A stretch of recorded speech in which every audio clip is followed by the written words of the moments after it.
रात का अंधेरा घना था, जैसे काला कफन लिपटा हो आकाश पर। गांव के किनारे बसा शमशान घाट चुपचाप सिसक रहा था। हवा में जलती लकड़ियों की गंध और मिट्टी की सौंधी खुशबू मिलकर एक अजीब सी बेचैनी पैदा कर रही थी। गांव वाले इसे काली रात कहते थे, वह रात जब चांद भी डरकर छिप जाता है। राहुल, शहर से लौटा एक युवक, गांव में अपनी दादी की बीमारी की खबर सुनकर आया था। दादी ने उसे चेतावनी दी थी, बेटा, शमशान के पास मत जाना। वहां कुछ है जो जीवितों को अपना बना लेता है। राहुल ने हंसकर टाल दिया। वह विज्ञान का छात्र था, भूत प्रेत को अंधविश्वास मानता था। उस रात दादी की हालत बिगड़ गई। दवा के लिए गांव के वैद्य के पास जाना जरूरी था, लेकिन वैद्य का घर शमशान के रास्ते से होकर गुजरता था। राहुल ने टॉर्च उठाई और निकल पड़ा। रास्ते में पुरानी कब्रें थीं, जिन पर जंग लगे लोहे के क्रॉस लगे थे। हवा ठंडी थी, लेकिन पसीना राहुल के माथे पर आ रहा था।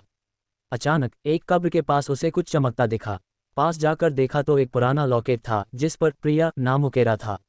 लॉकेट खोलते ही उसमें से एक फीकी सी खुशबू आई, जैसे कोई पुरानी याद। तभी दूर से एक औरत की रोने की आवाज आई। राहुल ने टॉर्च घुमाई, लेकिन कुछ नहीं दिखा। कौन है? उसने चिल्लाकर पूछा। जवाब में सिर्फ हवा का शोर। लेकिन जब वह वापस मुड़ा तो लॉकेट गर्म हो रहा था, जैसे किसी का दिल धड़क रहा हो। राहुल ने उसे जेब में डाल लिया और तेज कदमों से वैद्य के घर की ओर बढ़ा। पीछे शमशान की मिट्टी हल्की सी हिली, जैसे कोई उठ रहा हो। अगली सुबह राहुल ने दादी को दवा दी। दादी ने लॉकेट देखते ही चीख उठी, ये कहाँ से लाया? ये प्रिया का है। राहुल हैरान था। दादी ने बताया कि प्रिया गांव की सबसे खूबसूरत लड़की थी, जिसे 20 साल पहले शमशान में जिंदा जला दिया गया था। उसका प्रेमी विक्रम उसे भगा ले जाना चाहता था, लेकिन गांव वालों ने इसे अपमान समझा। उसे जिंदा दफनाया गया, दादी ने कांपते स्वर में कहा, और उसकी आत्मा आज भी शमशान में भटकती है। जो भी उसका लॉकेट छूता है, उसे प्रिया अपना बना लेती है। राहुल ने हंसकर कहा, दादी, ये सब पुरानी कहानियां हैं। लेकिन रात को उसे सपना आया। एक औरत सफ़ेद साड़ी में, जिसका चेहरा धुंधला था, उसके सामने खड़ी थी।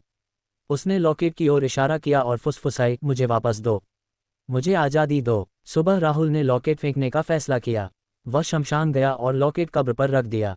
लेकिन जैसे ही वह मुड़ा, उसे लगा कोई उसका हाथ पकड़ रहा है। ठंडा, नम हाथ। उसने पीछे मुड़कर देखा, कोई नहीं। रात को फिर सपना। इस बार प्रिया का चेहरा साफ था। उसकी आंखें खाली थीं, लेकिन होंठ हिल रहे थे। तूने मुझे छुआ, अब तू मेरा है। राहुल की नींद टूट गई। उसकी छाती पर लॉकेट फिर से था, जैसे कभी फेंका ही ना हो। गांव में अफवाह फैलने लगी। लोग कहने लगे, शमशान की आत्मा फिर जागी है। तीसरी रात राहुल ने लॉकेट को आग में जलाने की कोशिश की, लेकिन लॉकेट पिघला नहीं। उल्टा आग बुझ गई और कमरे में ठंडक फैल गई। राहुल घबरा गया। उसने गांव के पंडित को बुलाया। पंडित ने लॉकेट देखते ही कहा, यह प्रिया की आत्मा का बंधन है। इसे तोड़ने के लिए उसकी कब्र पर उसकी अंतिम इच्छा पूरी करनी होगी। उसकी अंतिम इच्छा क्या थी? राहुल ने पूछा। उसे विक्रम के साथ दफनाया जाना था, लेकिन विक्रम भाग गया था। उसकी अस्थियां ढूंढो और प्रिया के साथ दफनाओ। राहुल को विक्रम की कब्र शहर के एक पुराने कब्रिस्तान में मिली। उसने रात को चोरी छिपे कब्र खोदी। अस्थियां मिली, लेकिन जैसे ही उसने उन्हें उठाया, हवा तेज हो गई। शमशान से रोने की आवाज आई। वापस गांव लौटते वक्त उसे लगा कोई उसका पीछा कर रहा है। टॉर्च की रोशनी में एक छाया दिखी, लंबी, पतली, सफ़ेद। वह दौड़ा। शमशान पहुंचते ही प्रिया का भूत सामने था। उसका चेहरा विकृत, आंखें लाल। मुझे धोखा दिया, उसने चीखते हुए कहा। राहुल ने अस्थियां कब्र पर डालीं। प्रिया का भूत करीब आया, लेकिन अचानक रुका। उसने विक्रम की अस्थियों को देखा और रोने लगी। अब मुझे चैन मिलेगा, उसने कहा और धीरे धीरे गायब हो गई। राहुल ने राहत की सांस ली, लेकिन लॉकेट अभी भी उसकी जेब में था। सुबह हुई। गांव वाले हैरान थे। शमशान शांत था। राहुल ने लॉकेट को प्रिया की कब्र पर दफना दिया। पंडित ने मंत्र पढ़े। सब ठीक लग रहा था। लेकिन रात को राहुल को फिर सपना आया। इस बार प्रिया मुस्कुरा रही थी। तूने मुझे आज़ाद किया, लेकिन मैं तुझे नहीं छोड़ूंगी। सुबह राहुल की आंखें खुली, लेकिन वह बिस्तर पर नहीं था। वह शमशान में था, प्रिया की कब्र के पास। उसका हाथ मिट्टी में धंसा था। उसने खींचा, मिट्टी हिली। एक हाथ बाहर आया। प्रिया का, तू मेरा है, आवाज उसके कान में गूंजी। राहुल चीखा। गांव वाले दौड़े आए, लेकिन जब वे पहुंचे, राहुल गायब था। सिर्फ उसकी टॉर्च और लॉकेट पड़ा था। पंडित ने कहा, प्रिया की आत्मा को आज़ादी नहीं चाहिए थी, उसे साथी चाहिए था। अब गांव में कोई शमशान के पास नहीं जाता। रात को कभी कभी रोने की आवाज आती है, कभी हंसी। लोग कहते हैं, राहुल अब प्रिया के साथ है।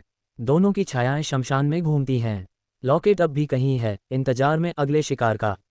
और अगर कभी कोई रास्ता भटक जाए, तो उसे एक आवाज सुनाई देती है। मुझे वापस दो, मुझे आज़ादी दो।